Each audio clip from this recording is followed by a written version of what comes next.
Good morning everyone.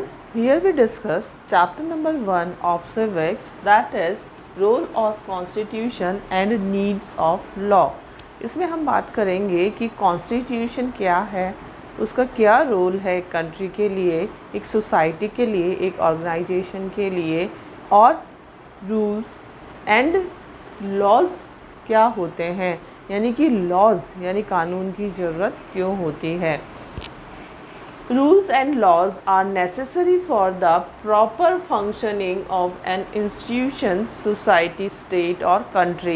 Rules and laws क्या करते हैं? Proper functioning करते हैं किसी भी institution की, society की, या फिर हम कह सकते हैं कि पूरे देश यानी country की भी. अगर laws नहीं होते हैं, नियम नहीं होते हैं, तो वहाँ के जो सिटीजन्स होते हैं वो अपनी इच्छा से कुछ भी करने लग जाते हैं और कभी कभी तो इलीगल भी हो सकता है. In a country of India where social evils like child labour, female foeticide, gender inequality, dowry, superstition, caste system etcetera, हमारे देश में बहुत सारी सामाजिक बुराइयाँ, सोशल इवल्स हैं जो कि हटानी बहुत ज़रूरी थी और बहुत पुराने समय से वो चली आ रही हैं, जिसमें चाइल्ड लेबर अभी भी आप देखते हैं और सुनते भी हैं, पढ़ते भी हैं. इसी के साथ फीमेल फोर्टिसाइड, जेंडर इनइक्वलिटी यानी मेल फीमेल में डॉरी यानी दहेज की प्रथा, सुपरस्टिशन यानी कि जो भेदभाव है, छुआछूत है और अंधविश्वास है, वो अभी तक भी चला आ रहा है. इसके साथ ही कास्ट सिस्टम यानी हमारी सोसाइटी डिफरेंट कास्ट में डिवाइडेड है, जिसमें अभी तक भी ये चला आ रहा है, लेकिन इनके लिए कानून बन चुके हैं. 1947 में जब हमारा देश फ्री हुआ यानी फ्रीडम मिला, तब कॉन्स्टिट्यूशन में इन सब के लिए प्रोविज़न्स कर दिए गए.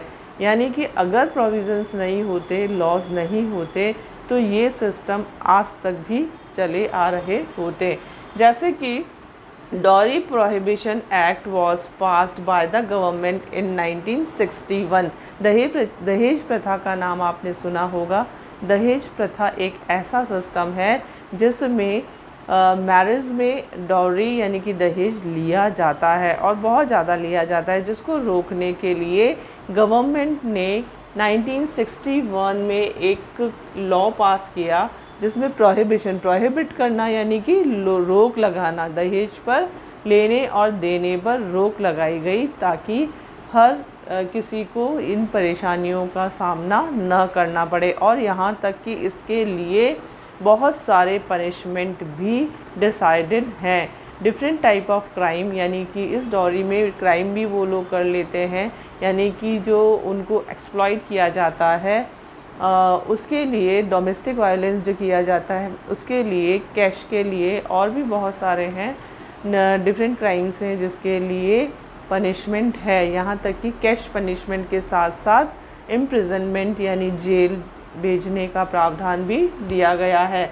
इसी तरह से एक लिकर मूवमेंट यानी क्या होता है कि जिसमें शराबबंदी, बहुत सारे स्टेट, इंडियन स्टेट में इसको शुरू किया आर्टिकल 47 में, क्योंकि गांधी जी भी ये चाहते थे कि जो इस तरह के नॉन टॉक्सियंस यूज़ करते हैं उन पर रोक लगा दी जाए. तो आर्टिकल 47 में इस तरह के कुछ प्रावधान हैं जिनके द्वारा इस पर रोक लगाई जा सकती है. तो महाराष्ट्र है, बिहार है, पंजाब, हरियाणा है, और इसके अलावा गुजरात है, आंध्र प्रदेश है. वहाँ पे इससे रिलेटेड मूवमेंट हुए, डिफरेंट ईयर्स में हुए. 1970 से 1990 के बीच में हुए. बहुत सारी स्टेट्स ने उसके बाद भी इसको प्रोहिबिट किया, लेकिन इसमें जो प्रोटेस्ट करने वाली थी वो वुमेन थी, क्योंकि इससे बहुत सारे लोगों के घर बर्बाद भी हो चुके थे. और अगर इसका रेगुलर यूज़ किया जाए तो बहुत सारी फैमिलीज़ क्या हो जाती है, होमलेस हो जाती हैं. इसी वजह से ये मूवमेंट चलाया गया और इसको बंद करने के लिए, यानी कि जो लिकर शॉप्स थी उनको तोड़ा भी गया और बंद करने के लिए प्रोटेस्ट भी किया गया, मूवमेंट चलाया गया. अब हम नेक्स्ट देखते हैं लॉज एंड डिसेंट यानी क्या होता है, आर्ग्यू. अब हम पहले ये देखते हैं कि लॉज क्या करते हैं. Laws guarantee stability and order. तो लॉज क्या करते हैं, हमको गारंटी देते हैं एक समाज में बने रहने और उन नियमों का पालन करने के साथ ही हर चीज़ को अवेल करने का, और साथ ही साथ ऑर्डर भी देते हैं। अगर कोई नहीं मानता है तो उससे रिलेटेड ऑर्डर भी दिए जाते हैं। Obeying the laws is necessary, but if a particular law is not in the larger interest of the people, we can convey our dissent। अब यहाँ पे dissent का क्या मतलब है कि जो नियम है, कानून है, उसका पालन करना तो बहुत ज़रूरी है। अगर उन नियमों का पालना नहीं की गई, अगर उनको ओबे नहीं किया गया, तो फिर क्या किया जाएगा, उसके लिए जो डिसाइडेड पनिशमेंट है वो मिलेंगे।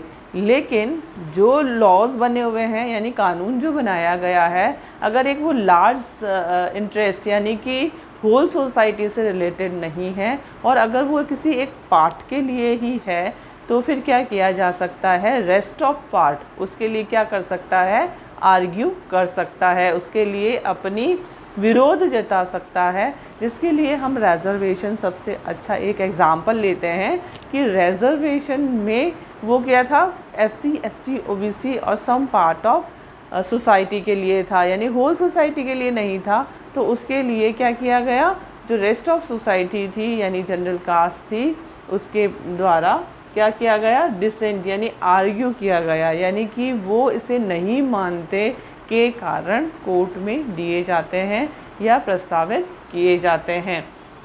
इसके साथ अब हम देखते हैं कॉन्स्टिट्यूशन। कॉन्स्टिट्यूशन क्या है, एक रिटर्न लॉज है, और इंडिया का जो कॉन्स्टिट्यूशन है वेरी लॉन्ग, सबसे लंबा, सबसे बड़ा लिखित, रिटर्न लिखा जाने वाला कॉन्स्टिट्यूशन है, जिसमें डिफरेंट आर्टिकल्स हैं।